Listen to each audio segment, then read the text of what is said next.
پارلیمان میں جب تک آج سال سے زیادہ 1.25 سال ہو چکا ہے، آپ نے دیکھا من پسند بلڈوز کیا جا رہا ہے. کوئی ایسی جمہوری روایات نہیں ہے، دنیا میں کہیں ایسی نہیں ہوئی ہے کہ بعض اوقات تو یہ ہوتا ہے کہ وزیر صاحب کو بھی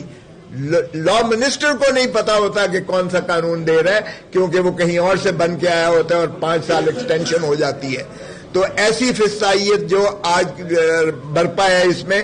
یہاں انہوں نے جو ہے نیشنل سیکیورٹی کونسل کا کیا، جیسا ابھی کہا گیا ہے کہ انہوں نے تو عمران خان صاحب سے ملاقات کرنا بھی جو ہے ان کے بس میں نہیں ہے. تو سوال یہ پیدا ہوتا ہے کہ اب ہم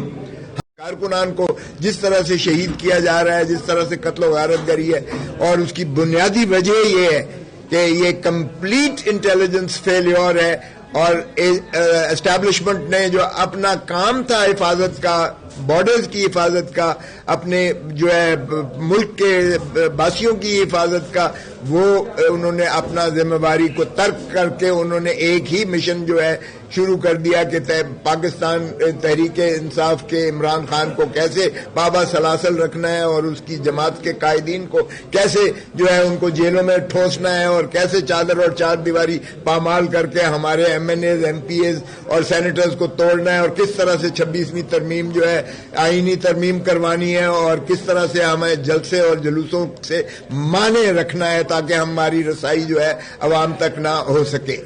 پارلیمان میں جب تک آج سال سے زیادہ